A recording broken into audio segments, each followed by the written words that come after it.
Saya dulu motret, jadi mau bunuh diri perempuan itu. Saya naik, orang itu semakin nekat, kakinya diturunkan. Orang salah kalau foto jurnalistik itu foto dengan 1000 kata, 1000 cerita. Salah.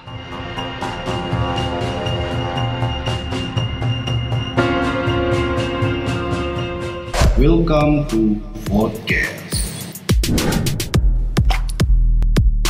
Halo, berjumpa lagi dengan saya Nur Iva di Podcast, Fotografi Podcast, di channel Republik Fotografer. Jadi, kali ini kita kedatangan tamu, seorang jurnalis senior, Mas Chandra. Nah, Mas Chandra ini adalah jurnalis dari media Kedaulatan Rakyat ya. Kita akan ngobrol-ngobrol banyak sekali tentang jurnalisme. Apa itu jurnalisme dan tetek bengeknya. Mas Chandra ini sejak kapan jadi jurnalis? Jadi saya jadi jurnalis itu sejak SMA ya. Malah SMA?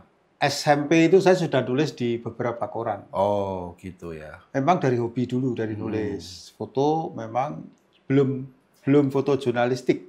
Tapi masih foto-foto ya sekedar hobi. Ya. Karena memang semua itu didasari oleh orang tua.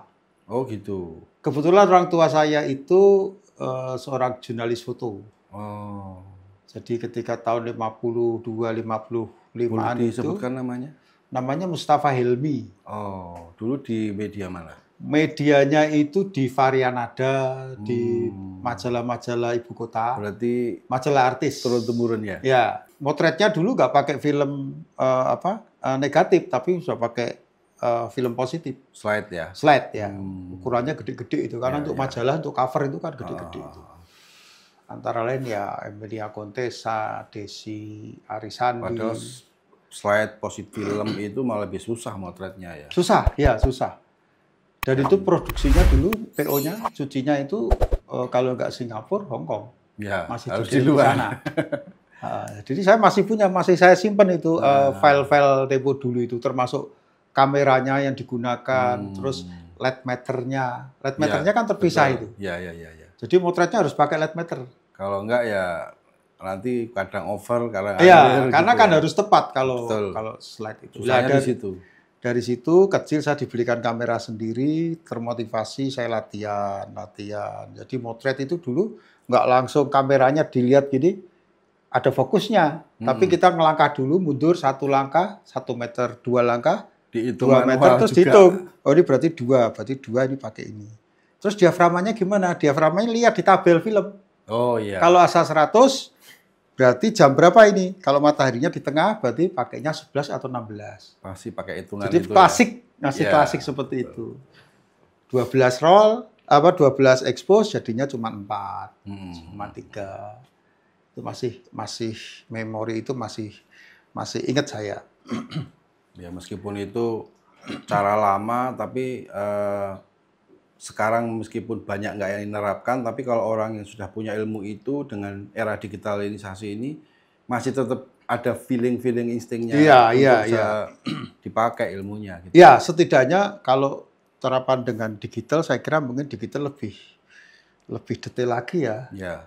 Artinya kalau dulu itu pakai film itu over 1 stop, 2 stop kan masih bisa dimainkan, dicetaknya. Ya. Dicetaknya. Tapi kalau sekarang ini kan tepat banget. Kalau dulu ASA 125 itu nggak ada. ASA 416 nggak ada. Tapi sekarang kamera digital sudah bisa membaca penggunaan ASA-ASA yang nilainya pecahan. Lebih bervariatif. Gitu ya. Demi tepatnya eksposurnya itu.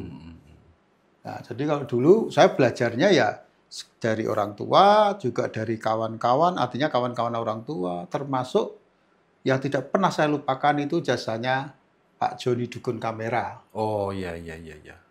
Ketika kecil saya sering diajak ke sana, saya pulang sekolah SMP itu selalu mampir di rumahnya, saya ngendon di sana sampai sore hanya untuk mendengarkan tamu-tamunya datang. Konsultasi sama Joni itu saya dengarkan. Termasuk tokoh fotografi Indonesia namanya Pak Kumara, Nikon School, pernah dengar ya? Yeah. Itu orangnya susah untuk ngajari. Tapi alhamdulillah ketika saya di situ sering ketemu, sering mendengarkan, saya pernah diajak Menyerap Iya. ilmu. Saya tuh sampai terenyuh karena apa? Orang tua itu luar biasa naik Vespa, saya hanya bawakan tripod. Memang Pak Joni itu legend sih. Legend.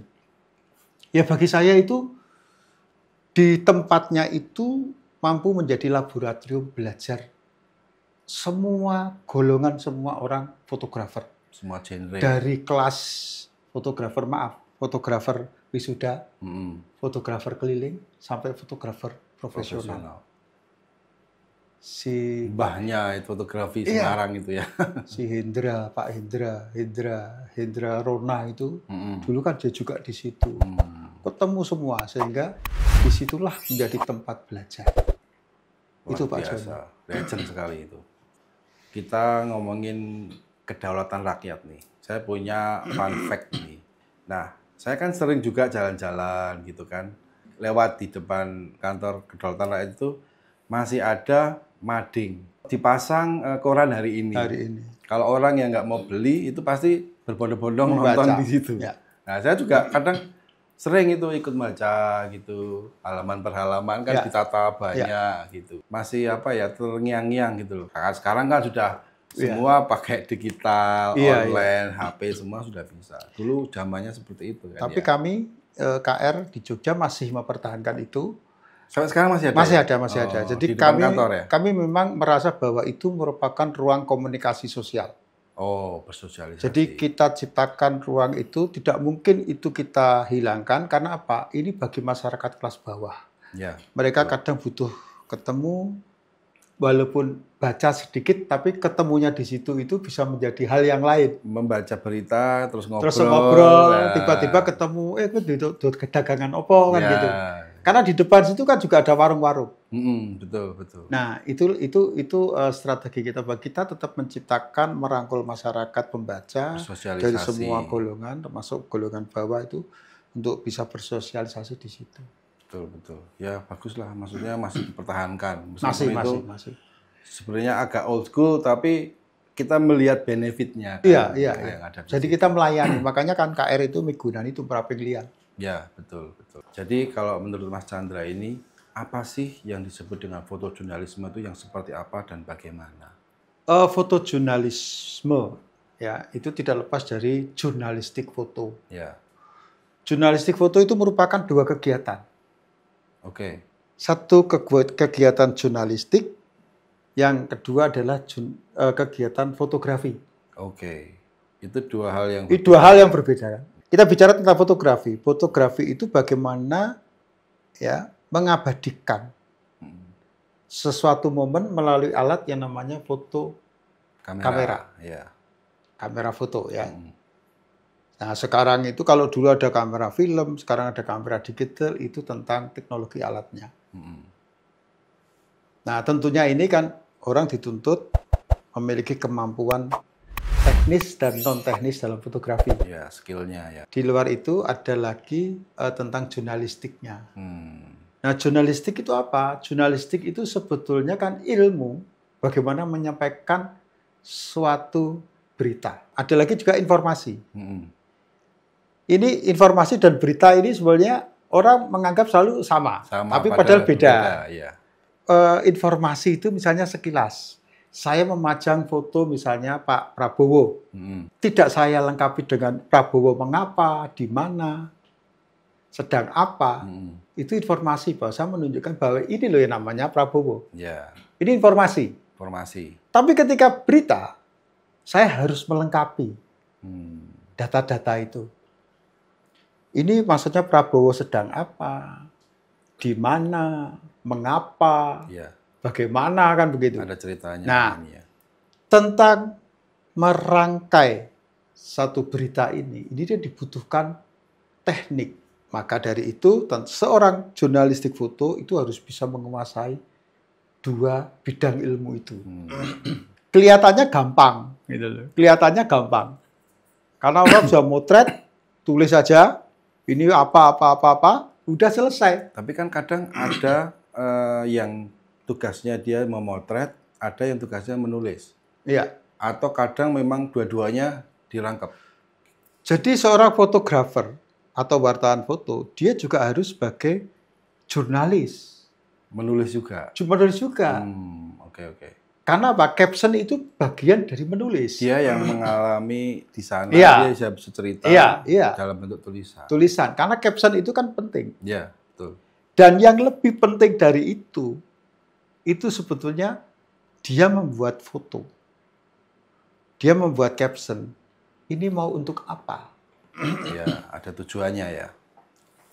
Saya membuat foto, saya paparkan besok pagi di koran halaman 1, saya pengen apa?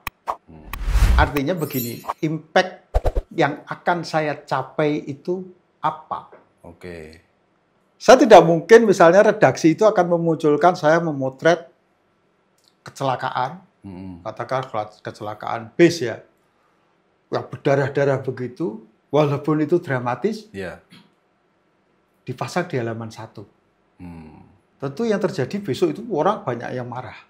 Iya. Karena apa? Ketika mungkin pagi-pagi mau sarapan, buka koran, kok darah-darah semua.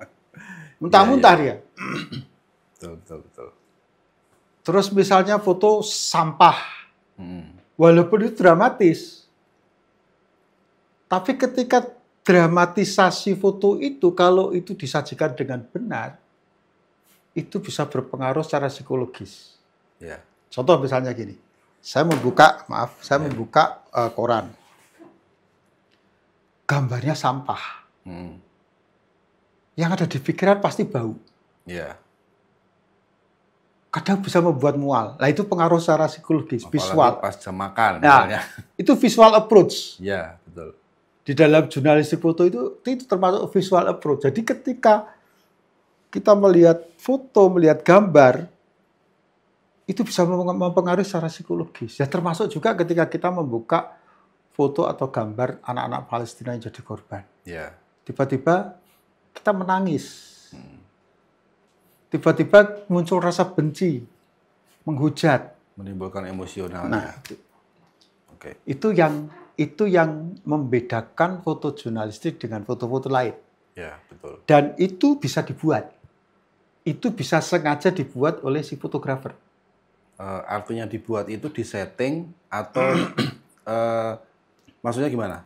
Dibuat itu. Karena kan Jadi ada settingan atau enggak itu masih sah atau enggak di foto. Jadi gini, settingan itu, kita bicara tentang setting ya. Setting itu kan, kita memotret ya, saya memotret dari sini, dari bawah. Ini setting nggak? Ya termasuk setting. Termasuk setting ya? Setting di kameranya. Nah, di kamera. Bukan objeknya. Ya, padahal gini, kalau kita melihat itu kan ada realitas lensa, ada realitas mata. Iya, betul. Mata dengan lensa karena berbeda. Beda. Distorsi segala macam. Distorsi dan lain-lain. Nah, kita bisa menempatkan itu sebetulnya. Itu yang tepat. Oke. Contoh misalnya, ketika terjadi pengoboman terhadap Palestina, jalur Gaza, yang selalu menarik untuk difoto apa? Masjid. Ya, masjid. Kenapa masjid? Karena masjid itu memiliki pengaruh yang besar terhadap community religion. Ya, itu simbol ya. Simbol. Bahwa ketika Masjid Istiqlal yang dibangun Indonesia di sana hancur, maka yang terjadi apa? Harapannya kalau di foto itu. Terjadi kemarahan bagi umat muslim Indonesia. Agenda kan itu. Setting. Tujuan. Ya. Jadi foto jurnalistik itu tidak lepas dari tujuan. Tujuan siapa? Tujuan si fotografer. Di situ kita lihat ada, kebetulan kok ini runtuhan masjid, ada Quran yang, lembaran Al-Quran yang terbakar. Oh. Sering kan? Ya, ada. Di foto.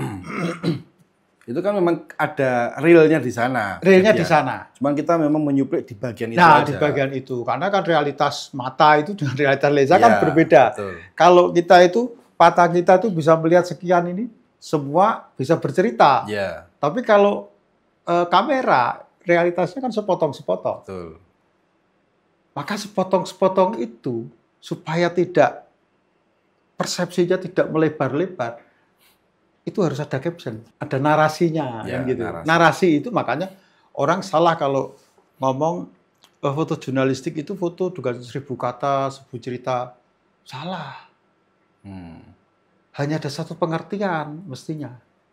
Tidak bisa dibiarkan orang ini memaknai mic, tetapi satunya memaknai lemper, satu memaknai lontong, kan nggak bisa.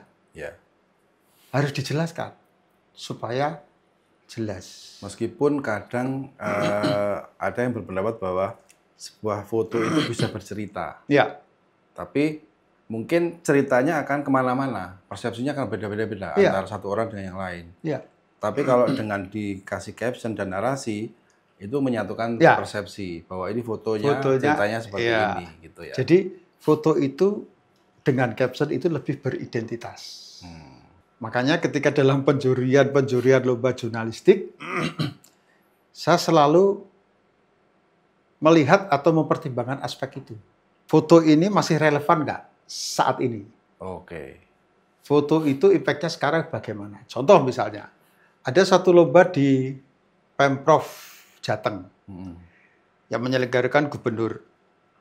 Fotonya tentang pengaruh rock.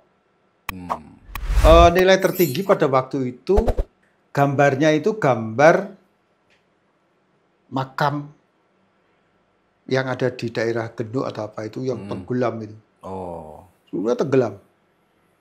Diambil sore, waktu senja gitu.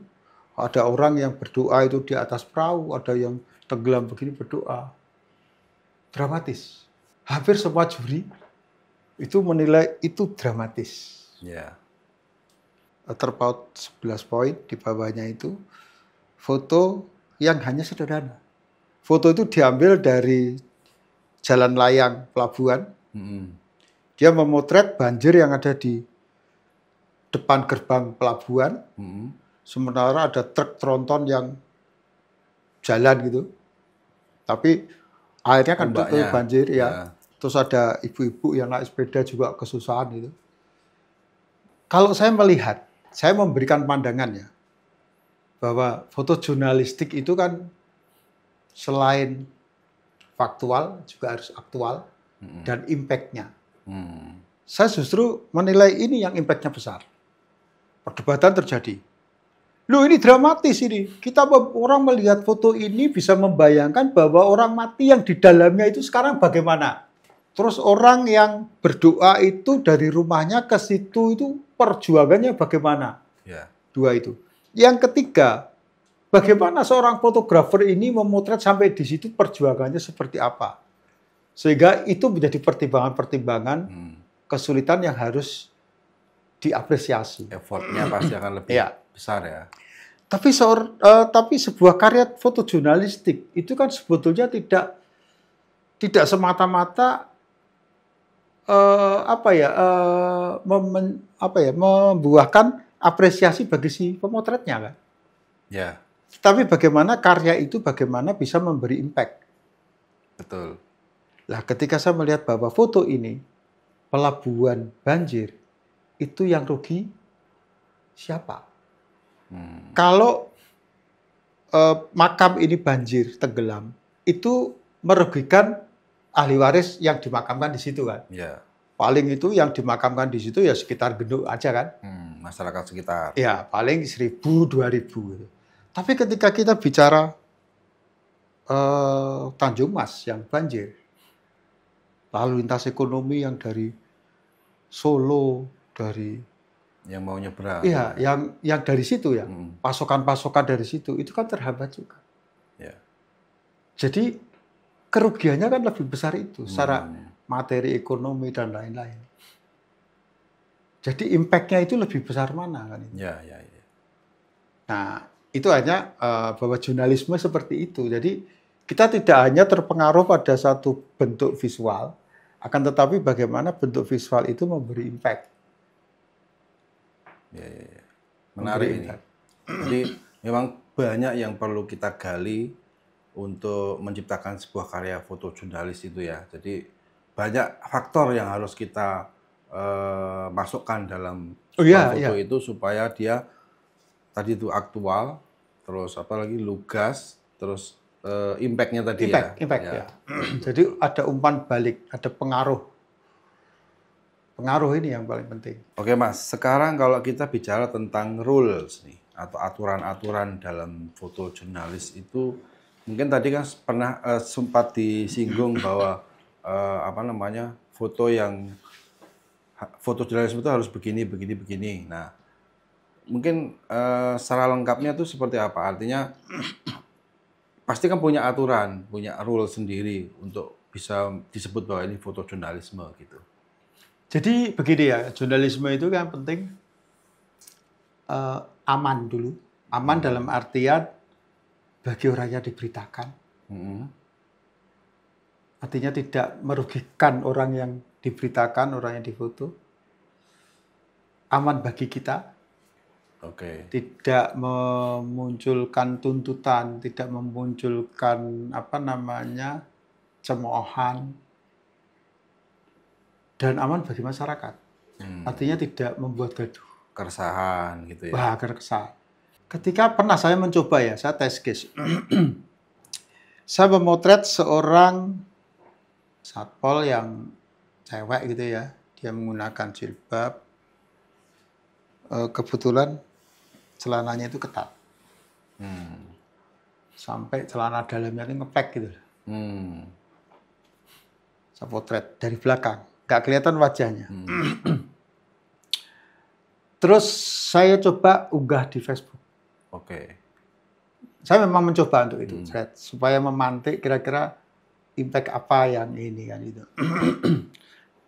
Pertama, saya lihat dulu aman dulu, artinya bahwa wajah orang itu kan tidak dikenali. Kalau di Semarang ya mungkin tahu orang itu, itu di Semarang karena di Subang 5 ya. Dan paling yang tahu itu adalah orang-orang terdekatnya.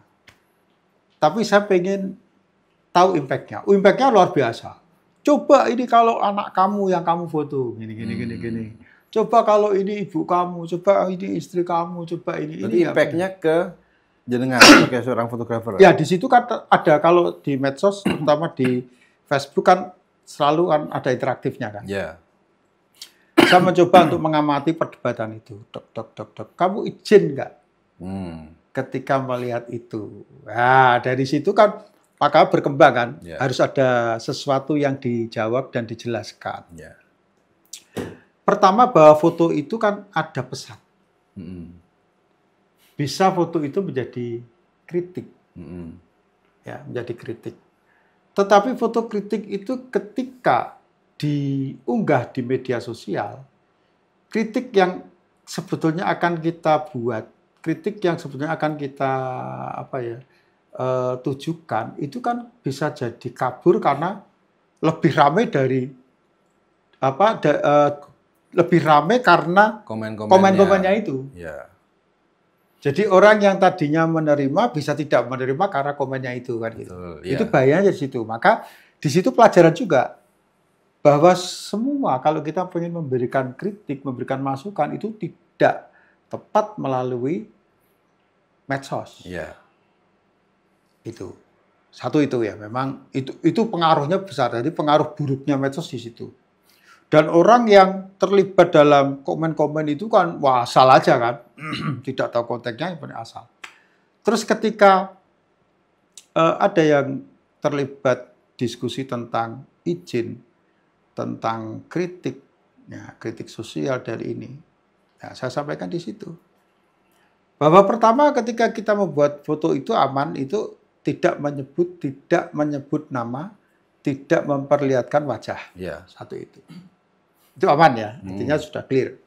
Terus yang kedua masalah izin. Masalah izin, saya tidak perlu izin.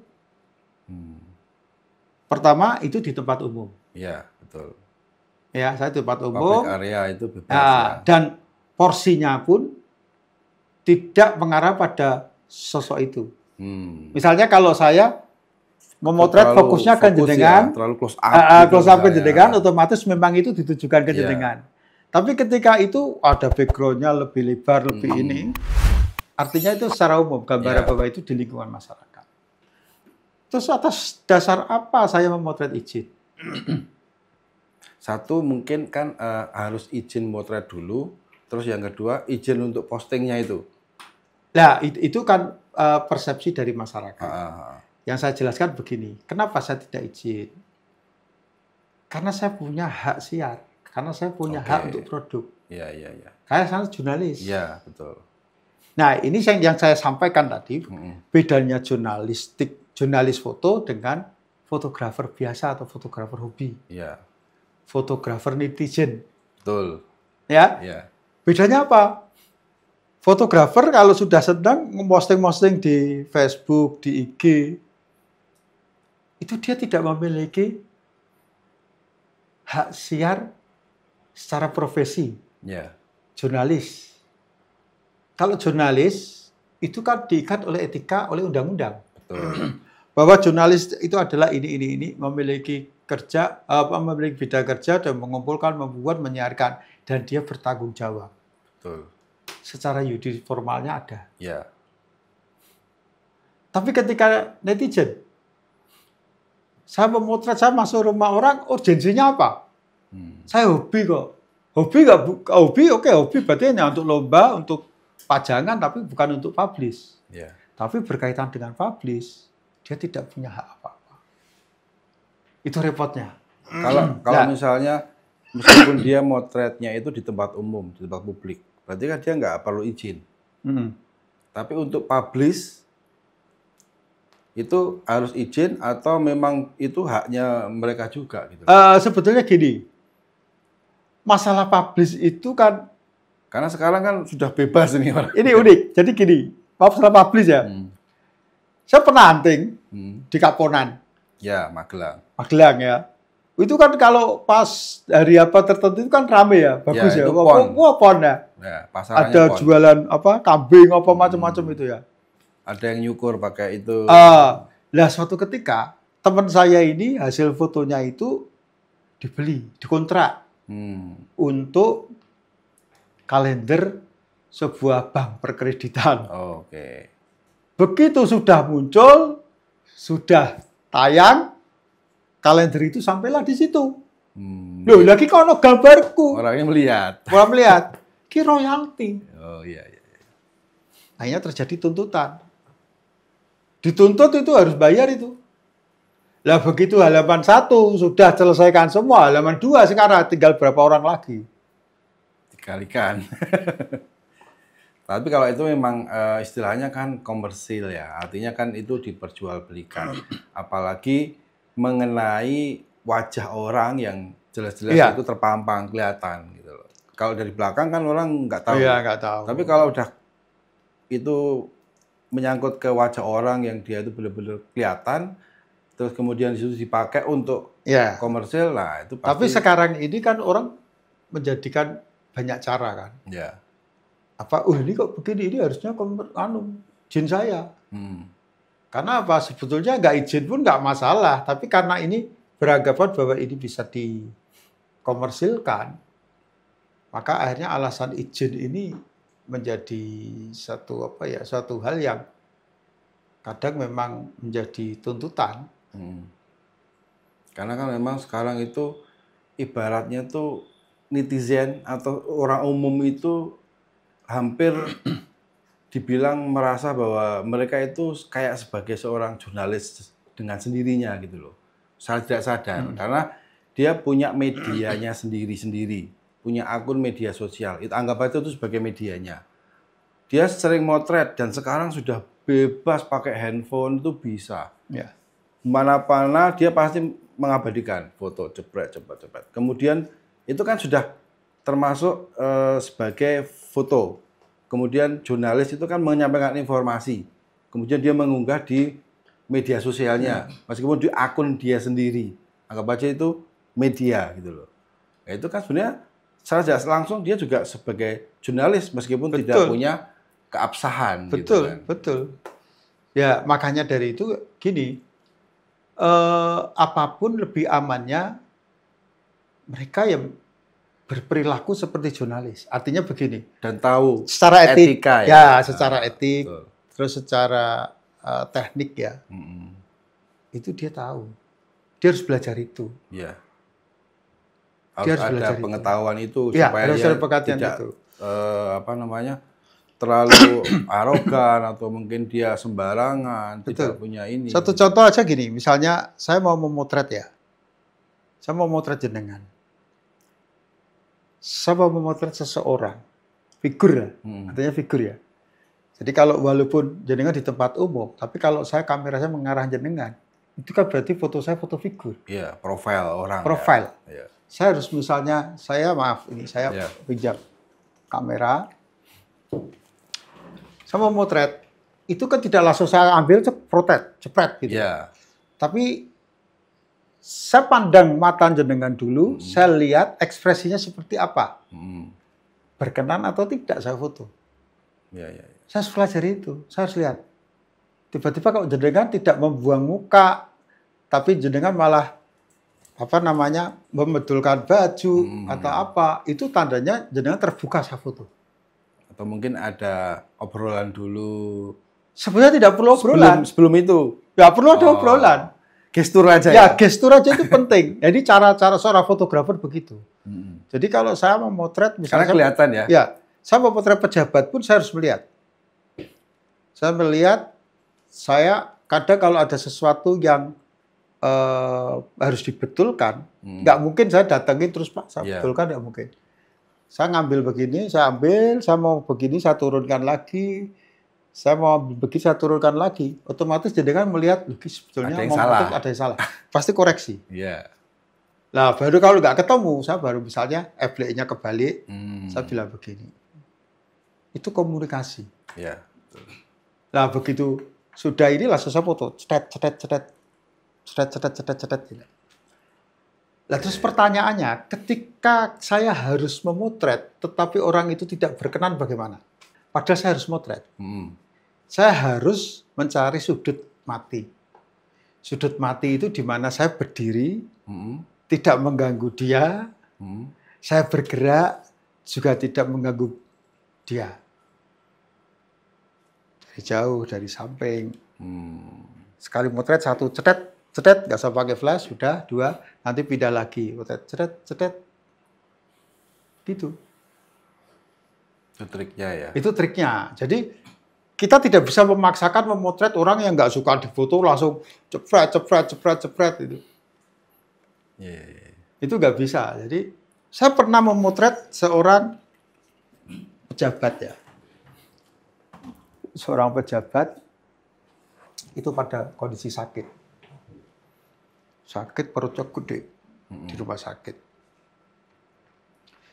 Waktu itu saya masih di koran wawasan. Saya mendapatkan tugas, kamu harus motret di sana. Coba bayangkan, orang sakit, kita suruh motret. Tega nggak antara tega atau tidak, dan mencari cara kan? Supaya bagaimana kita itu bisa sampai ke sana, bisa ketemu keluarganya, dan bisa menyaksikan itu sakit. Wah, saya mencari cara. Nah, ini penting. Bahwa seorang jurnalis foto, itu dia harus punya rencana kerja. Tidak menganggap semua liputannya itu gampang dilakukan. Dia harus menggunakan alat apa, dia harus menggunakan cara bagaimana untuk pendekatan, dan lain-lain. Saya sampai terus, wah, pokoknya saya datang bawa pisang, bawa roti. Ya, kayaknya orang besuk gitu ya. Dan waktu itu belum ada handphone, wah, bisa motret itu belum ada. Masih film semua. Kamera saya kan punya banyak kamera itu, jadi ada kamera kecil, ada kamera. Ya, pocket lah ya. Pocket kecil yang half frame, filmnya half frame. Oh, yang separuh-separuh. Yang separuh itu, saya pakai itu. Suara nggak ada kecil, suaranya, nggak ada suaranya. Nggak kelihatan ini ya. Kita kasihkan di tas. Yang penting itu kan nggak ada jarak-jaraknya, yang penting cepet gitu. Iya. Penting dapat satu foto, yang penting itu yang jadikan bukti. Bukti itu bukan untuk saya muat loh ya. Begitu sampai sana, begitu datang kan mereka tahu kalau Anda jurnalis gitu. Tahu. Wah, ini mau apa gitu. Tahu. Tapi saya menjelaskan. Bu, saya ini teman lama Bapak. Oh. Ya memang saya kenal. Iya. Saya ditugaskan. Karena saya kenal. Saya pengen besuk Bapak. Satu itu. Kedua, saya ingin memotret. supaya saya tunjukkan pada pimpinan saya, ini loh bahwa Bapak itu benar-benar sakit. Di rumah sakit. Di rumah sakit dan jangan diusik dengan berita-berita yang ini. Oke. Waduh Mas, matur nuwun Mas. Itu tanggapan mereka yang harusnya mungkin Iya. menolak-nolak. Lah, atau maka gimana kita gitu. kan harus jelaskan. Ya, punya pendekatan Satu ini. empatik. Mm-mm. Saya ingin membantu. Ini loh bahwa kondisi Bapak seperti ini. Bukakan perutnya. Wah, kasihan. Saya hanya motret akhirnya 2 atau 3. Ceret-ceret. Tenang Bu, Ibu percaya sama saya bahwa ini tidak akan dimuat. Hmm. Ini hanya sebagai bukti saya sampai di sini, saya membantu keluarga Bapak dan Ibu. Bapaknya itu pejabat itu akhirnya meninggal. Hmm. Tapi emang tidak dimuat foto itu? Enggak. Oh, oke. Enggak. Saya berharap tidak mau dimuat. Karena apa? Kalau ini dimuat, Pak, yang kan saya. Iya, pasti. Saya berhak, walaupun ini saya ditugaskan, tapi saya berhak bahwa ini jangan dimuat. Hmm. Terlepas menganggap saya tidak gini, tapi ini jangan dimuat. Makanya sengaja saya pakai film hall frame. Yeah. Hall frame itu kan hanya dicetak 3R, 4R. Iya, kecil ya. Filmnya setengahnya. Setengahnya. Iya. Nah itu, jadi ada sesuatu seperti itu. Ada cara. Ketika kita memotret ada kesulitan, sebetulnya kalau kita tahu caranya, gampang. Iya. Contoh lagi, Hmm. suruh motret judi. Oh, oke. Waktu itu keplek marak. Hmm. Jadi puteran. Hmm. Waktu tahun berapa itu? 98-an lah pokoknya waktu Krismon itu loh. Hmm. Krismon itu di 97. 97-98. Iya. Jadi judi itu jadi marak karena Krismon. Hmm. Kan aneh. Ya, ya, ya. Orang pada wis pokoknya wis putek do golek duit sih gampang. Anak-anak itu sampai ada puteran ini. Gitu. Terus di Bulu itu do tukang becak do keplek. Teman-teman nggak ada yang bisa motret. Dan mereka pasti nggak mau difoto. Dan mereka pasti marah. Iya.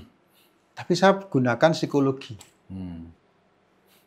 Orang kita, orang Jawa, orang Indonesia itu kalau lihat foto kira-kira gimana?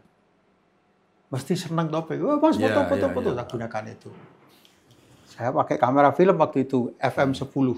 Oke. Ya, Saya pernah pakai juga itu FM10. murah toh. Ya. Barunya 80-50 gitu ya. Film nggak tak pasang dulu. Hmm. Ya lah. Hmm. Saya pakai rompi, ya lah. Hmm. Rompi. Terus pokoknya ben koyo wong PLN nganggo Tapi. topi apa? Proyek. Oh. Ya lah. Di sini orang keplek, saya jalan terus. Saya motretin listrik, pal-pal listrik. Saya potretin. Cepret, padahal ini belum nyangkol. Cepret, balik lagi ke sana. Cepret, intinya hanya sekedar mencari perhatian orang yang judi. Hmm. Sekali, 2 kali, 4 kali, 3 kali, 5 kali, orang yang judi ini bau ngok. Hmm. Mas, apa foto nah? Pak, mas ganti kabel iki lho Pak sing lewer-lewer. Daripada foto gue foto kene wae to. Malah gitu. Ya, malah gitu. Nggih Pak, kusik Pak ya, sing penting tak tugasku tak selesai kesik sampai. Wah, ganti. Baru pasang film beneran. Ya, beneran ya. Tapi saya potretnya enggak tak matanya mukanya. Hmm. Belakang. Pak, ngene Pak, ngene wae. Ini terus saya tak foto saka mburi. Lha napa wajah sisan to malah begitu. Ya kok wajah tak wajahi Pak, tak wajahi jepret-jepret. Tapi apik sing ngene Pak, ketok kartune Karena wae. kebutuhan. Lah jepret-jepret ya toh. Dah. Saya pulang. Hmm. Saya pulang, saya cetak waktu itu nyetaknya di Duta Oh ya, sini. Tamrin. Ya.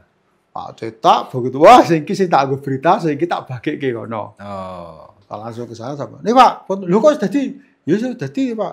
Ya sing mbahku ya. Suwun ya Pak, suwun ya. Pak aku tak nggo iki Pak ya nek nggo nganu Pak gambar-gambar ya. Oh ya. Sing penting kan saya sudah ngomong. Ya. Sirak ketok wajahmu. Ya. Ya, wis iki Pak. Udah, besok keluar clean nggak masalah. Ya, itu salah satu pendekatan lagi. Nah, pendekatan. Nah, sekarang kalau bicara tentang objek foto atau point of interest-nya nih, kalau mau difoto itu kira-kira seperti tadi misalnya salah satunya sebenarnya sudah disebutin orang judi, orang sakit, itu kan unik gitu loh, dan nggak banyak orang yang bisa melakukan atau mengambil gambarnya.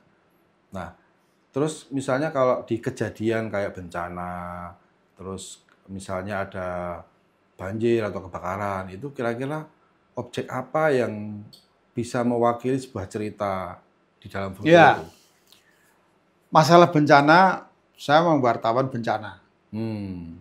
Selain wartawan, ya di tempat konflik kayak Aceh, Papua, Timur-Timur ya. Hmm. Konflik perang itu saya pernah sering sana. Tapi bencana saya punya pengalaman. Tidak mudah memang memotret bencana. Hmm. Terutama seperti tsunami. Tsunami yang Aceh Ya. 2004 2004. ya. Padang itu 2006. 2006. Saya Padang juga ke sana, longsor itu. 2004 itu paling ngeri. Ya. Pertama ketika di daerah bencana itu kita harus siap mental dulu. Dan siap peralatan, nanti kita harus belajar betul. Pada waktu itu memang begitu masuk di Aceh itu, wah, mayat semua. Itu H plus berapa itu setelah kejadian? H Kesananya. plus 2 ya? 3 ya? Sebetulnya ada 2 terus mundur ya. Jadi saya itu mau berangkat H plus 2. Mundur gara-gara anak saya panas. Oh, sakit. Diedar ya. Sakit, panas. Tertahan lagi akhirnya besoknya berangkat. Walaupun di sana berangkatnya ya juga susah. Pesawat kan, Transportasi. wah itu di sini antri. masih Begitu ini ya. sampai malam itu saya naik labi-labi itu, gledek gitu. Becak yang samping itu, gledek. Gak taunya paginya terang gitu, yang saya gledek itu tadi nginjekin mayat-mayat itu. Manusia? Manusia di pinggir jalan. Saya di sana tuh hampir pertama itu nggak bisa apa-apa karena saya isinya nangis. Prihatin ya. Saya motret begini aja itu, sebenarnya ada foto-fotonya itu. Ibu-ibu yang air matanya tuh hampir netes gini, saya abadikan itu. Ini kebetulan saya ada foto-fotonya yang kemarin. Nah, kirim. ini belum lengkap ya, sebenarnya ada lagi yang. Nah, ini sebenarnya ini kan, ini mayat-mayat masih banyak ini. Ini perkampungan ya tadinya ya? Iya, perkampungan. Ini sungai ini, Sungai Oh, ini Lambaro sungai. ini. Ini Sungai Lambaro, pinggir-pinggir ini kampung-kampung itu. Dan ini udah habis semua. Dihajar sama tsunami itu habis. Hanya ada beberapa yang masih berdiri ya. Iya. Oh, ini sungai yang mengarah ke laut ya, muara ya? Ya, ini ada sebenarnya ada daratan lagi nih. Ini ada daratan, luas ini daratannya. Tapi hancur ini. Coba dibayangkan, saya lihat helikopter itu. Ini lewat helikopter sini. ya? Helikopter ini. Saya pakai helikopter. Dulu belum ada drone ya? Belum ada. Iya. Belum. 2004 Loh, belum ada. dulu itu saya kalau ngirim berita itu pakai belum bisa. Jadi pakai apa? Pakai internet itu tidak semua bisa di daerah Iya, sana. iya. Sehingga saya di sana itu saya pakai handphone itu belum ada Android, belum ada BB, Pasti pakai yang itu ya, GSM itu. SMS ya? SMS. Jadi saya buat berita satu kalimat, saya buat tek, terus saya kasih tali tuh, saya kasihkan pohon kelapa, terus saya kirim send, saya tarik ini. Oh, itu nyari sinyal. Kling, masuk toh, langsung saya turunkan lagi. Harus begitu ya, saking ininya ya. Terus saya ketik lagi, saya tarik lagi, kling, ini masuk. Ini seperti itu. Terus di kantor ya nulis. Itu juga kalau SMS kan terbatas ya, nggak Ya. bisa panjang gitu. Nah, Jadi, terus bagaimana fotonya? Nah, fotonya saya cari tempat cetak foto. Tempat cetak foto. dicetak Jadi dulu. saya cetak dulu, terus saya scan. Oh, di scan. Scan. Karena waktu itu laptop saya itu tidak sama dengan laptop yang, jadi laptopnya terlalu lama zaman biyen. Saya dibawain dari Jogja itu laptopnya soket-soketnya berbeda dengan yang di sana. Akhirnya dikirimlah dari Jogja, lah itu baru bisa ngirim dari digital itu. Kalau dulu saya nyekennya langsung di Telkom, kantor Telkom ada scan, langsung saya kirim. Terus begitu laptop baru itu, wah bisa masuk, langsung saya transfer itu. Masih pakai Canon bro, KISS. Oh iya. Baru-barunya kamera digital Canon yang murah. D350. AD 350D. Kalau nggak 300D. 300D. Ya. Putih itu tuh. Waktu di Aceh itu tsunami itu, kondisinya kan parah itu. Artinya kan kita harus, maksudnya kita memilih objeknya tuh yang seperti apa, yang bisa jadi berita. Terus ya saya yakin mungkin saat memotret juga kita pasti Ya. hatinya nggak karuan gitu loh. Objek yang seperti apa yang dipilih yang akan dijadikan berita gitu loh. Jadi pertama di sana memang tragedi kemanusiaan terjadi ya.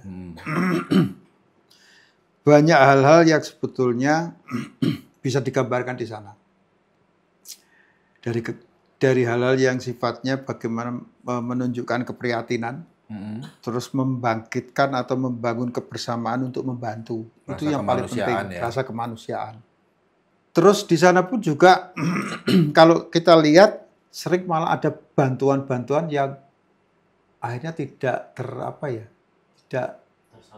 tersalurkan. Karena memang tenaga yang menyalurkan itu nggak ada,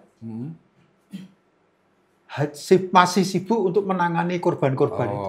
Okay. Jadi karena sulit masuk di satu tempat, ya toh, aksesnya ya. Sementara ada yang memang masuk ditangani sama tentara-tentara itu mudah ya. Tapi kan ada yang tidak melalui itu sampai akhirnya pinggir jalan. Nah sementara untuk jalur mendistribusikan itu kan tidak mudah. Banyak ditutup ya? Banyak yang rusak, banyak yang ini, itu banyak yang seperti itu. Kami foto juga, kami tunjukkan. Kondisi akhirnya di sana, akhirnya ya memang paling efektif itu adalah dalam bentuk uang. Karena kalau barang ada di sana itu kan, kalau tidak ini kan jadi rusak. Tapi kalau uang yang dibelanjakan apa di sana? Kan melalui lembaga-lembaga seperti katakanlah seperti dinas sosial. Jadi memang uang yang dibawa ke sana. Sehingga apa? Setelah kalau kita nyimpan uang di sana itu kan tidak serentan makanan atau apa. Karena makanan di sana sudah banyak sebetulnya. Oh gitu, sudah lebih-lebih. Lebih. Dan akhirnya kan juga butuh kayak tenda, butuh ini macam-macam. Itu di sana. Nah, untuk bisa sampai ke tempat itu kita pun juga tidak bisa sendiri. Harus ada yang mendampingi. Ya, saya di sana itu saya bersama namanya dari Manggala Agni. Manggala Agni itu pemadam kebakarannya Dinas Kehutanan. Oh. Jadi Manggala Agni ini menurunkan pasukan gajah. Pasukan gajah Lampung. Itu gajahnya dibawa ke sana, itu bisa terobos, ngambilin glugu-glugu, bisa menemukan mayat, bisa ngambilin mayat-mayat. Jadi nggak pakai traktor ya? Nggak bisa. Pakai gajah. Itu pakai gajah itu. Itu malah saya baru tahu itu. Belum pernah saya lihat fotonya itu malah. Coba nanti saya carikan ya. Itu nanti carikan. Menarik itu sebenarnya. Karena setahu saya ya karena pakai alat berat. Wah susah. Iya. Susah. Di sana bensin aja 50.000 waktu itu. Iya. Jadi saya naik labi-labi itu bensinnya sendiri. Sewanya sendiri, bensinnya ya beli sendiri. Iya. 1 liter 50.000. Oh, 1 liter. Padahal perjalanannya jauh, berapa liter itu? Iya. Muter-muter itu lumayan. Kalau tadi kan kita menentukan objeknya seperti apa. Kemudian kalau kita memotret itu kan butuh momentum ya. Artinya kan kadang foto itu akan bercerita kalau momennya itu dia dapat gitu. Nah, kira-kira seperti apa kita itu mengejar momen supaya tidak ketinggalan atau mungkin momennya pas, bagaimana saat jepret itu kita nggak ketinggalan gitu loh. Artinya kita menentukannya seperti apa. Momen itu salah satu daya tarik dalam foto jurnalistik. Ya. Karena kadang nggak bisa diulang gitu kan. Ya, satu tidak bisa diulang. Tapi bahwa daya tarik itu sebenarnya kan di dalam jurnalistik foto itu kan kadang tidak semata-mata pada momen. Gitu. Jadi ketika kita ngomong momen itu berarti peristiwa. Ya, peristiwa. Oke. Peristiwa. Nah, ketika kita ngomong peristiwa, maka kita harus paham detik per detik peristiwa itu. Jadi gini, kalau saya mau meliput, ya saya meliput katakanlah apa, pertemuan atau apa ya, saya harus paham betul pertemuan itu seperti apa, alurnya seperti apa, Rundown-nya. ya. Saya harus mencari tahu itu. Saya berada di sudut mana. Contoh aja misalnya gini lah, kita ngomongin sepak bola aja lah, potret sepak bola ya. Itu kan juga momen. Ya. Ketika potret sepak bola itu Malah ini nggak ada rundown-nya. Kapan golnya kita nggak nggak tahu. ada kan, nggak ada Iya. golnya kan nggak tahu. Tetapi ketika pertama dari bola itu mulai ditendang, 5 menit, 1 menit, 2 menit, 3 menit, 5 menit itu saya harus mempelajari. Serangan paling banyak di mana sih? Oh, oke. Oh, kalau saya motret di Semarang, berarti foto saya harus PSIS. Kalau PSIS main ke sini, mau nyerang ke sana, saya di sini, di gawang lawan, berarti serangan PSIS ini banyak lambung kanan atau lambung kiri. Oh, oke. Kan gitu kan? Ya. Karena setiap pemain itu kan karakter serangan, karakter mainnya kan Bisa dibaca lah ya. Oh ini kok kebanyakan lambung kiri. Berarti saya harus berada di sini. Saya nggak akan mungkin berada di tempat yang tidak banyak pemain berada di situ. Dan angle-nya susah ya. Ya, oh berarti saya di sini. Dan saya harus mengikuti terus, continuous terus. Nggak mungkin orang motret sepak bola kayak dulu dengan film, itu hanya satu cepret, nggak mungkin. Iya. Kalau sekarang udah diberondong terus ya. Iya. Tinggal nanti pilih mana yang Ya, terbaik. dulu pun sebetulnya kalau fotografer film waktu era-eranya dulu ya, era film seperti Julian Silving, sama saja itu. Motret sepak bola itu bisa sampai 10 roll. Ya, tetap karena mengejar momen diberondong. Satu gitu ya. momen, kedua memang kantornya untuk supportnya kan memang Khusus untuk sport ya. support ya, support artinya dia support. Untuk foto support. Ya. Tapi kalau macam koran-koran saya dulu yang di lokal di sini ya mohon maaf aja. Kadang 1 roll aja untuk seminggu. Ya karena kurang paham. Ya. Kurang paham. Kalau Kompas, kebetulan ketika saya di Kompas, sebelum di Kedaulatan Rakyat, itu membuka wacana saya tentang, jurnalistik foto itu seperti ini. Seorang jurnalis foto itu biayanya mahal loh, Mas. Mahalnya? Lah sekarang kalau untuk menerjunkan seorang jurnalis foto, dia harus eksplorasi. Ya. Survei Dia dulu berada lah di ya. lapangan itu tidak semata, kalau wartawan tulis bisa telepon temannya, ini tadi gimana gini-gini, tulis. Ya, Kalau wartawan foto kan dia harus berada di lapangan. betul.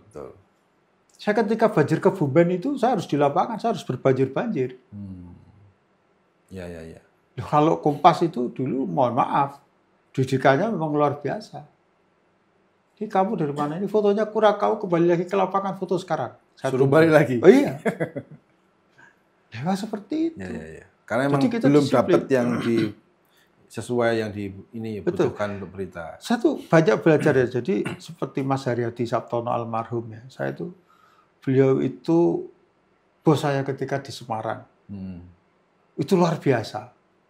Jadi saya ditugaskan ke Solo, Pak, motretnya itu kapan acara? Acara besok. Oh ya sudah Pak. Saya tak berangkat aja nanti malam. Lebih baik kamu berangkat sekarang. Jadi kenapa harus berangkat sekarang? Ternyata saya harus di sana, harus orientasi, harus kesiapan. Ya. Daripada tergesa-gesa, kamu harus berangkat sekarang. Saya pernah wawancara dengan beliau itu, diajak wawancara Rendra. PS Rendra. BS Rendra. Wah, saya itu memang betul-betul baru kali itu ya. Dari pokoknya 24 jam. Hanya untuk ngikuti Rendra. motret tok cepret dia wawancara. Setelah itu besoknya sudah 24 jam loh itu. Dari pagi di hotel bangun pagi, sampai siang, malam sampai pagi lagi. Gila itu. Terus paginya saya ketemu sama beliau di Solo waktu itu di Kalitan ya. Duduk, Mas. Kira-kira piye? Mau bengi ID untuk apa? Wah, lengkap saya bilang gitu. Cara mengikutinya jadi lengkap dari W.S. Reza cerita masa kecilnya, bagaimana dia akhirnya mu'alaf, bagaimana kehidupannya dia mengenal perempuan, terus gini-gini, semua keluar semua. Dia dalam obrolan itu. Intinya wartawan itu Mas. Ya. Jadi kita mungkin mendapatkan informasi yang tidak penting mungkin saat itu, tapi sekedepannya penting. Pasti akan ada ini. Hal penting. Nah itu saya terapkan ketika benar itu.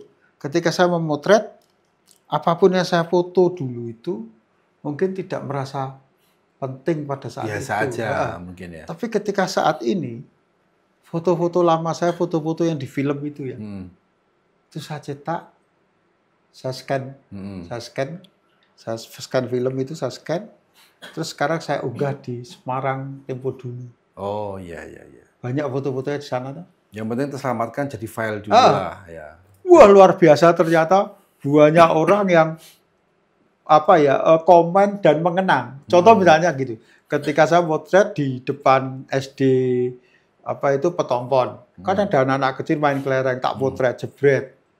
Potret pada waktu itu mungkin orang manfaatnya apa-apa. Biasa aja. Tapi coba sekarang itu sudah 24 tahun. Berarti dia mungkin sekarang umurnya 30 tahun.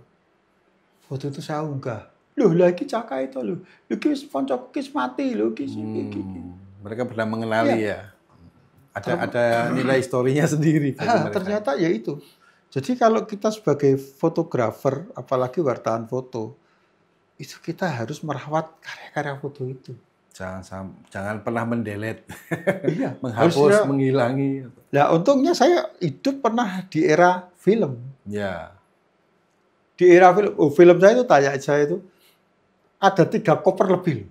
Dan itu masih rapi, maksudnya karena kalau nggak dijaga ya pasti rusak kan. Masih. Gitu. Jadi saya kadang sering saya bukain, saya kering-keringkan, saya angin-anginkan, saya liatin, saya fotoin lagi. Dari foto film kecilnya bapak saya. Bapak saya itu kelahiran 42. Masih ada. Foto kecilnya masih ada. Terus fotonya om saya itu mungkin tahun 60-an lah. Difoto dengan kameranya juga masih ada, filmnya juga masih ada. Terus kamera yang digunakan bapak saya untuk motret Desi Arisandi, terus kan Emilia Contessa, itu kameranya masih ada, filmnya, hasil fotonya juga masih ada. Wah, luar biasa itu. Saya simpan itu. Nilai sejarahnya pasti lebih inilah ya. Iya, karena ya saya merasa begini Bapak. Saya merasa orang foto, saya harus merawat foto, saya harus mendidik, artinya mengabarkan ke teman-teman saya bahwa kalau kamu sebagai fotografer, kamu harus open terhadap karya karena fotomu. Itu kan karya foto yang maksudnya masterpiece gitu loh. Iya. Karya kita sendiri sebagai orang fotografer tuh ya karyanya foto gitu. Saya dulu motret orang mau bunuh diri di Jatingalaya itu, pernah nggak lihat foto itu? Waktu saya di wawasan itu. Jadi mau bunuh diri perempuan itu, mau bunuh diri. Gantung di jembatan mau turun. Tahun 98 lah. Waktu itu masih demo-demo itu. Iya. Filmnya masih saya cari nih, kok ketumbuk-tumbuk. Sebenarnya mau tak scan lagi tak ini. Itu juga gitu. Antara motret atau nulung. Ya, itu kadang dilema ya bagi seorang fotografer ya. Nah, itu antara motret atau menolong. Iya. Nah, itu gimana ceritanya? Kalau misalnya ada kondisi yang mendesak seperti itu, nggak ada orang lain, dia butuh bantuan, sementara kita butuh gambar atau foto. Kita sebagai seorang manusia kan sebenarnya pengen bantu, tapi kita juga butuh fotonya untuk berita. Gitu. Ya, pertama kan begini ya, kita sebetulnya pada saat itu posisi kita kan seorang fotografer, Ya. mengabadikan gambar. Hmm. Tapi jangan lupa bahwa kita juga manusia. Ya, betul. Jangan sampai karena tugas kita memotret, justru malah membahayakan. Sering kan Iya. terjadi seperti itu. Loh, Iya. saya tuh begitu melihat begini ceritanya, teman-teman pada waktu itu demo ada di Kodam. Ada kesana semua, saya ketinggalan. Hmm. Nah setelah ketinggalan, saya di belakang. Karena teman-teman saya yang dahulu itu lewatnya lewat jalan tol. Hmm. Nah karena saya tertinggal, saya lewatnya Gombel. Oh. Begitu di Gombel, dulu ada jembatan itu, orang pada lihat atas. Wah, kok no skill? Wah, mau bunuh diri ini. Hmm. Wah, saya langsung ngambil ke kamera, saya potret dari bawah, ternyata saya ikuti terus. Lah, pikiran saya itu, waktu itu World Press foto itu kan masih tren ya. Hmm. Ya, ya, ya. Wah, pikiran saya itu, saya sering ikuti foto-foto World Press itu kan fotonya kan unik-unik, menantang-nantang. Ya. Saya berpikir, saya pengen ngambil dari atas, orangnya pegang gini, lihat kamera, bawahnya mobil. Hmm. Ya, ya, ya. Bayangannya udah gitu ya. Wah, saya naik, orang itu semakin nekat, kakinya diturunkan. Hmm. Kan berarti kan mau betul-betul kalau saya naik, pasti dia bisa lepas. Hmm. Saya bingung. Waktu itu handphone kan masih handphone, apa itu, baru apa itu namanya? GSM yang megapiksel, pisang apa-apa itu. megapikselnya mungkin belum gede gitu ya. Nokia pisang atau apa itu ya. Telepon, wah, telepon sopo ya. Oh, anu apa? Semarang Selatan. Hmm. Telepon Semarang Selatan. Nyaut. Pak, tolong gini-gini. Yang penting saya sudah upaya dulu laporan. Oh, oke, ya. Hadi datang. Hadi itu polisi lalu lintas. Oh. Mas, kira-kira tolong buka, Mas, tolong buka. Dia naik, saya turun. Hmm. Terus dirayu sama Hadi, saya potret, tapi saya ketinggalan satu, dia sempat mau nyabut pistolnya Hadi, Oh. nggak sempat ke foto. Hmm. Tak gitu. Saya foto. Nah itu, terus akhirnya Paling nggak kita sudah melakukan ininya dulu lah ya, untuk Ya. menolong dulu. Setelah itu baru ngambil gambarnya. ya, nah itu yang dapat saya. Terus ya kadang kita itu kan begini, apa ya, melihat seperti itu, kita jangan euforia dengan apa ya, apa yang kita dapat itu wah apik. Hmm. Tapi itu bisa membahayakan orang. Ya, betul. Ini yang paling penting. Jadi kita itu harus berpikir sampai di situ. Jangan sampai karena perbuatan kita bisa sampai nanti membahayakan orang itu. Ya, Karena kita punya tugas sosial. betul. Nah, kemudian kalau kita sebagai seorang jurnalis itu kan kita bawa kamera. Artinya, jadi menurut Mas Chandra ini kamera dengan lensa apa yang cocok untuk seorang jurnalis itu? Ini Gearnya kalau itu, toolsnya saya itu. itu Atau semua bisa dipakai? saya itu kamera sudah pernah menggunakan apa aja ya. Artinya merek, jenis lensa, ukuran lensa ya. Tapi pada prinsipnya kita itu kalau mau meliput liputan apa itu harus kita sesuaikan. Oke. Itu kalau misalnya kita sudah tahu mau motret apa, berarti kita siapkan lensa ini, kamera ini gitu ya. Oke. Jadi gini, kalau dulu saya awal-awal ya menjadi wartawan, gue seneng ya. Anggota Slowe Probedi, Oh, ya iya. toh, lensane sini akeh, Ya, semua Ya, dibawa. semua dibawa. Tapi berat. Akhirnya apa? Sekarang banyak keluhan fotografer tulangnya melengkung semua. Iya, karena terlalu banyak Iya, membawa beban. iya. Dulu itu tahun 98 itu saya mendapatkan julukan dari Kapoltabes Semarang, si fotografer memotret lebih cepat dari bayangan. Wow, kok bisa gitu? Nah ceritanya gini, saya itu kalau demo, saya dulu pakainya Air King, rambutnya dua gitu. Itu kameranya itu 3. Semua itu pakai Moto3. Dengan lensa yang berbeda pasti. Dengan lensa yang berbeda. Jadi saya ada f4, FM2, terus FG 20. Oh iya, FG. FG itu yang ringan, yang kecil. Iya. Yang ringan. F4-nya itu tak pasti lensa panjang. 80-200. Oh, oke. 80-200. Yang ini medium standar. Ya, 35-70. 28 105 atau berapa ya? Ada 35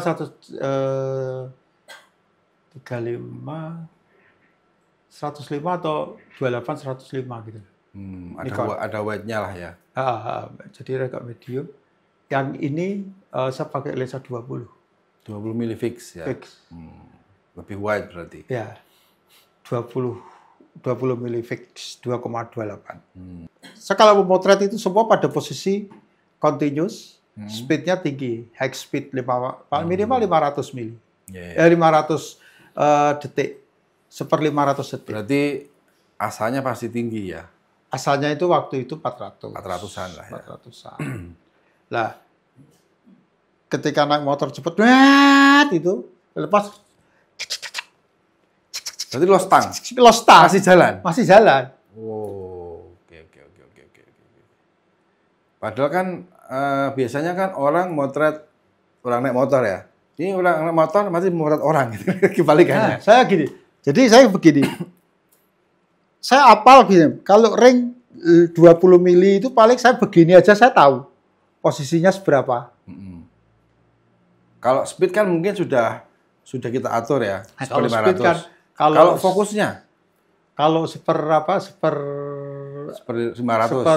Kalau misalnya saya pakai autofocus, pakai F4 kan autofocus. Yeah. Tapi kalau ini kan nggak, tinggal gini aja.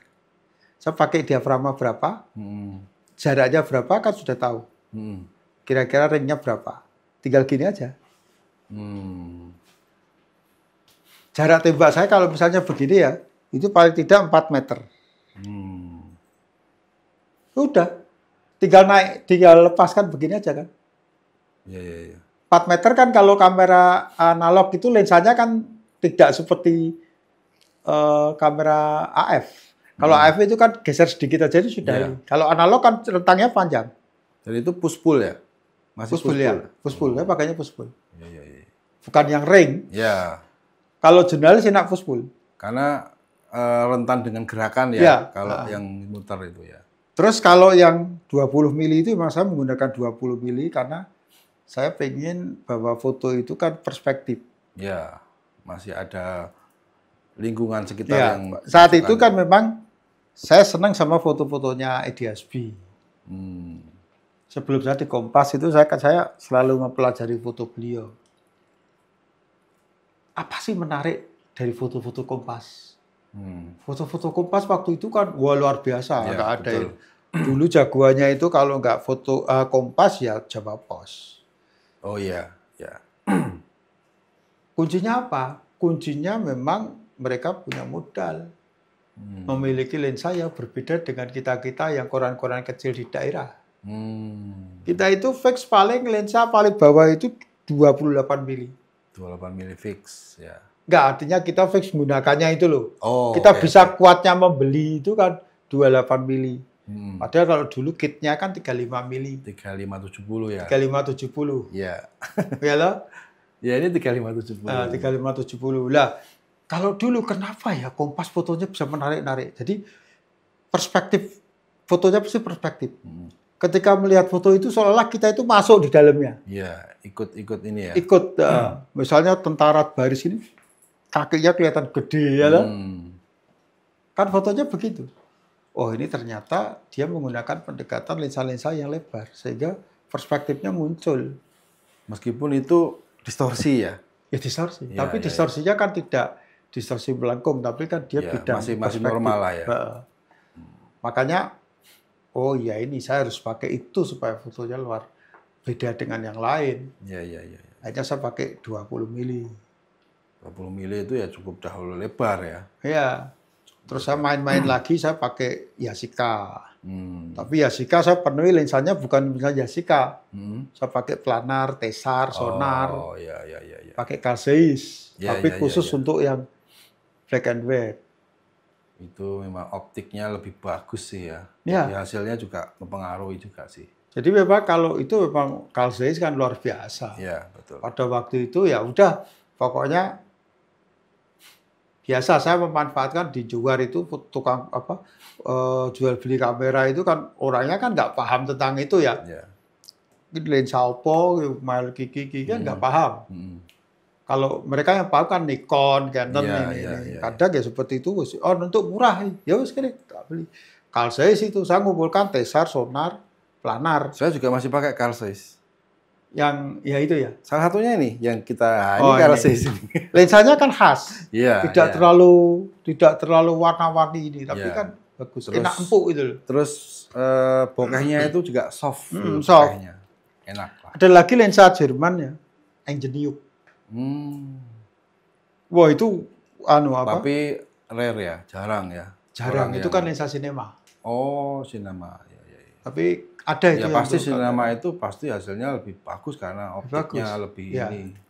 Yang jelas Tone-nya juga daya Wah, ininya iya. terhadap low light itu kan dynamic Enak. range-nya Ya. ya. Ya emang luar biasa sih. enak itu. Jadi memang Ya hasilnya pasti pengaruh lah. pengaruh. Antara body, kemudian lensanya seperti apa, fix atau Ya. mungkin zoom.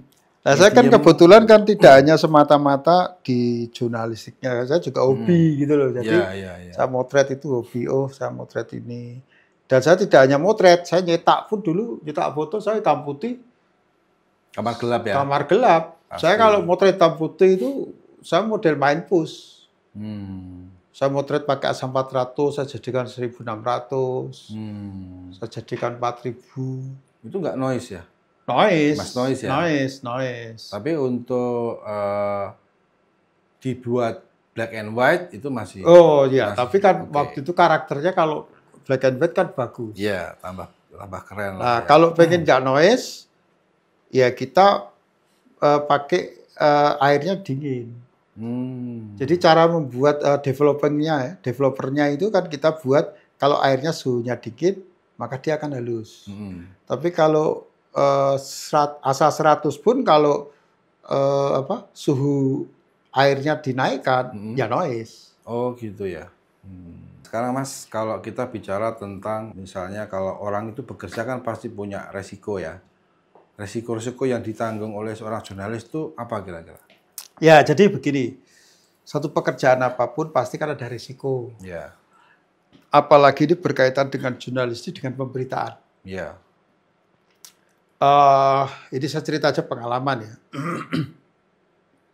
Saya pernah tugas di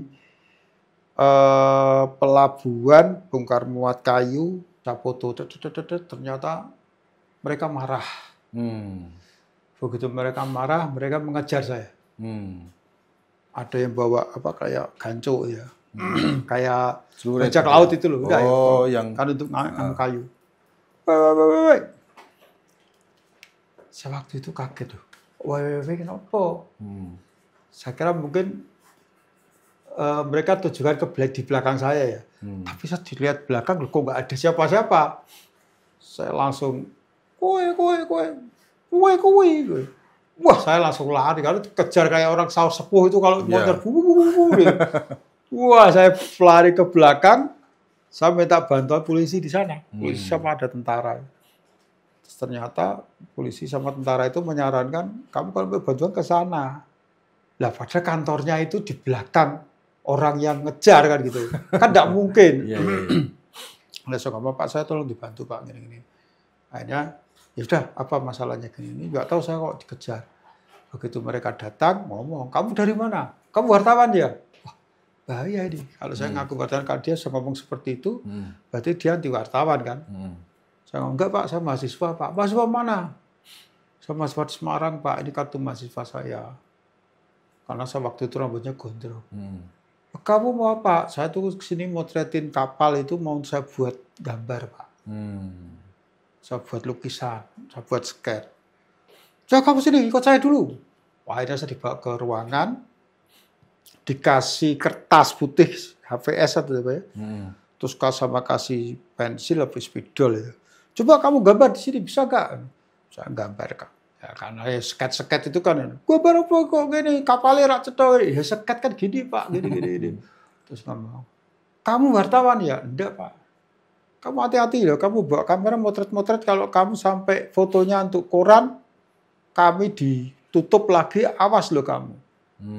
Loh, ceritanya gimana Pak? Saya bukan wartawan, bukan apa-apa. Saya motret biasa. Dulu pernah ada wartawan itu motret di sini sampai di sini ditutup gini. Oh ya Pak, saya bukan Pak, saya hanya untuk begini. Ya udah, pokoknya kamu harus tahu bahwa ini jangan sampai masuk koran. Kalau masuk koran sampai kami ditutup, anak keluarga kami tidak makan lagi. Setelah itu saya pulang ke hotel. Memang saya dalam tugas liputan itu saya selalu berdua dengan rekan saya. Saya masuk, lemes itu tuh. Aku mau dimateri. Wow, saya bilang gitu. Loh, kok bisa gini. Tertawa dia. Ceritanya piye? Ceritanya gini. Hehehe gitu. Dari situ kan kesimpulannya bahwa kita kalau meliput kan tidak sembarangan. Kita harus berpikir, kita harus telaah dulu. Di situ ada apa. Jadi memang itu resiko.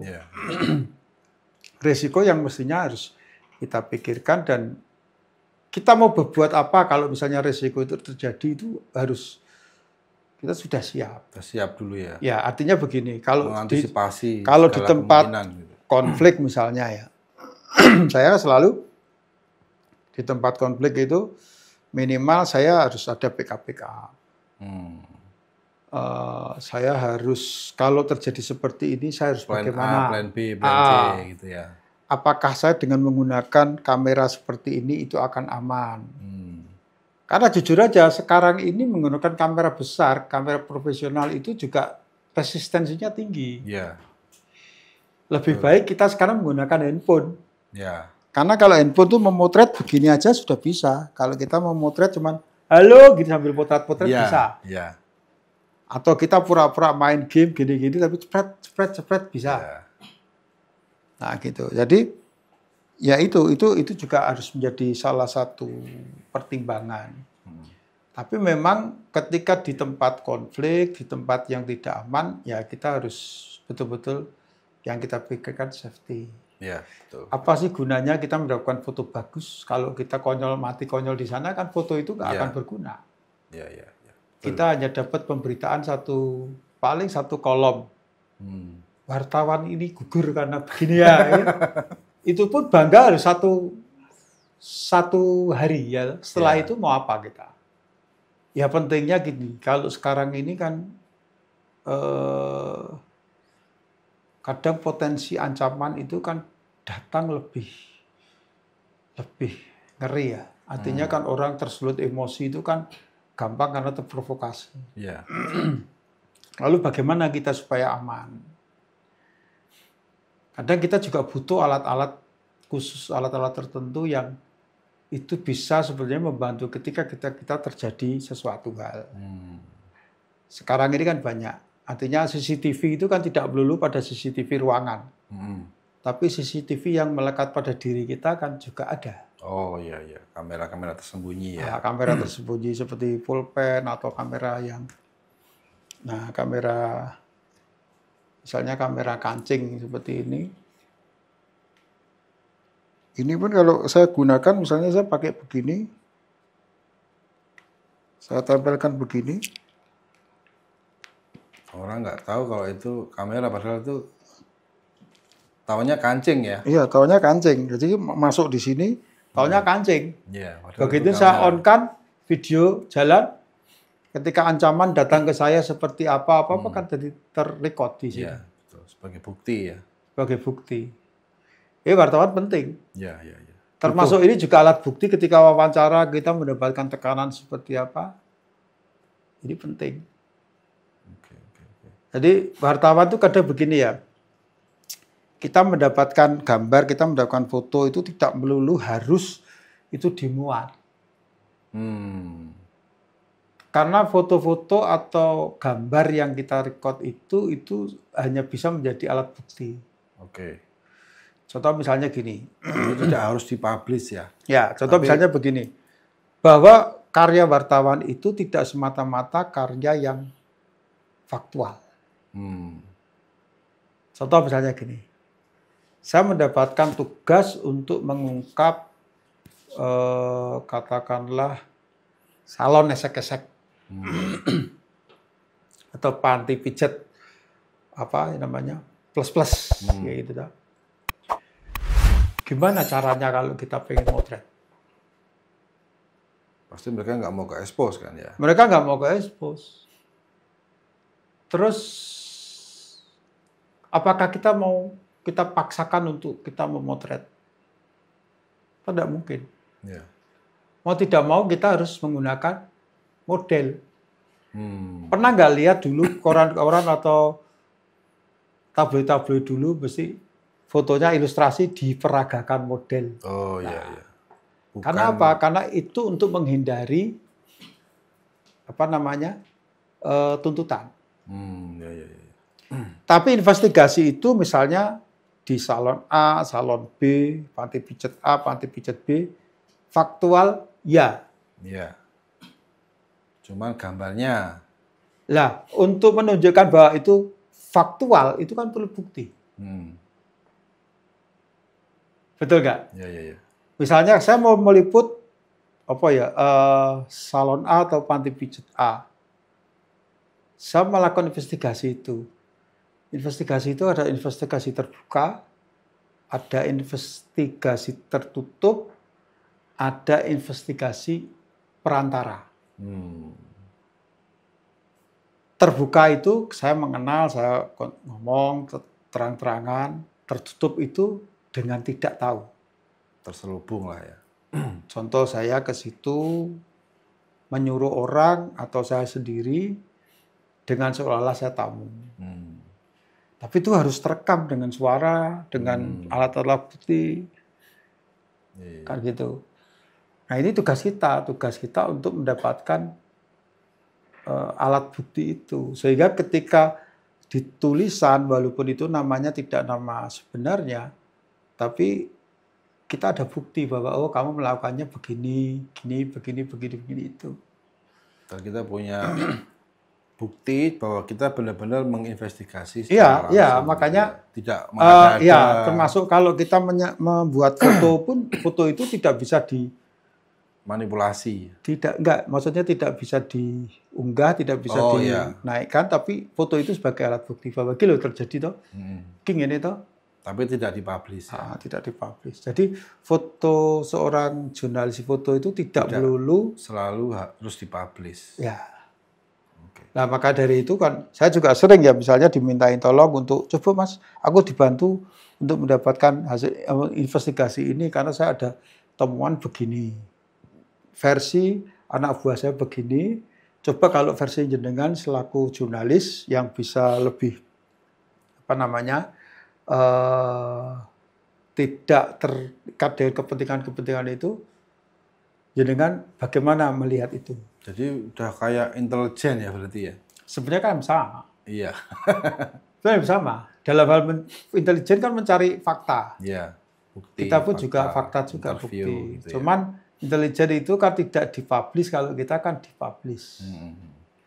Sama sebenarnya kan wartawan foto pun kalau misalnya kita mau profesional ya kita harus menyetarakan peralatan kita dengan kebutuhan. Iya. Saya pun ketika melihat ini di dalam sedang ada proses begini. Saya kan tidak percaya dengan omongan, saya harus membuktikan. Ya. Betul nggak di dalam itu ada ini. Seperti kasus pemeriksaan dulu pejabat Semarang itu ketika tersangkut KPK di Akpol. Betul nggak ketika itu ada 2 pejabat yang diperiksa di dalam?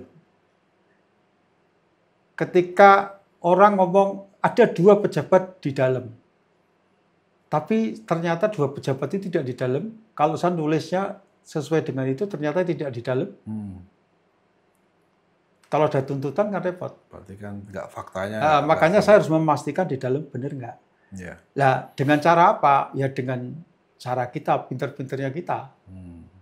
Kalau toh kita pengen mendengarkan percakapan di dalam seperti apa, ya kita dengarkan. Caranya gimana? Ya kalau kita punya alat itu, ya kita gunakan. Ya. Misalnya di dalam ada terorisnya sudah waktu di rumah sakit rumah sakit. Benar nggak di sana ada? Kan kita perlu bukti. Ya. Begitu kita perlu bukti, oh ada. Karena di situ tidak boleh diekspos, maka kita tidak memaksakan untuk diekspos. Kita memang tahu bahwa oh di dalam memang ada, sedang diotopsi, sedang diperiksa. Ya sudah. Berarti benar ya. Berarti benar. Tapi kan tidak gitu hasil kita yang kita ngambil gambar dengan cara mencuri-curi, dengan cara menyadap itu terus kita publish kan enggak? Ya. Oke. Terus kalau misalnya nih, karena kan anak-anak muda sekarang itu kan juga sudah mulai banyak belajar tentang foto. Kemudian passionnya itu kan macam-macam, genrenya macam-macam. Nah, kalau misalnya ada beberapa generasi muda nih yang pengen menjadi seorang jurnalis itu, kira-kira tipsnya seperti apa? Tipsnya pertama harus jujur. Oh, harus jujur. Itu jujur kunci dulu, utama. Kunci ya? utama. Jadi kalau orang jujur dalam hal gini loh, rata-rata orang fotografi itu kan nggak jujur. Kadang memanipulasi atau gimana? Karena gini, karena kepengennya indah, apapun kepengennya indah, kan sesuatu yang kurang indah bisa jadi indah. Ya. Langitnya kurang biru, dibiruin. Ya. Jadi terjadi banyak foto-foto penipuan, seperti hanya foto-foto tentang Semarang.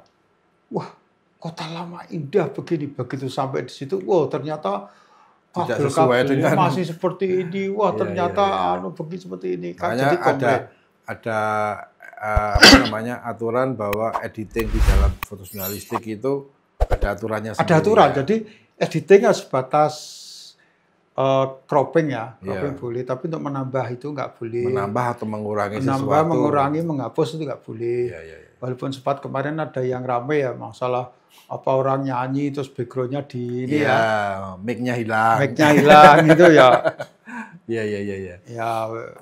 Ya gimana ya, artinya kan kalau seperti itu banyak fakta ya. Kalau kita kalau masih mengadopsi bahwa foto jurnalistik itu adalah fakta, faktual, ya tentunya apa adanya. Walaupun memang susah juga ya, misalnya mau mata kita melihat itu kan ada warna. Kalau itu dibuat hitam putih kan tidak sesuai fakta ya.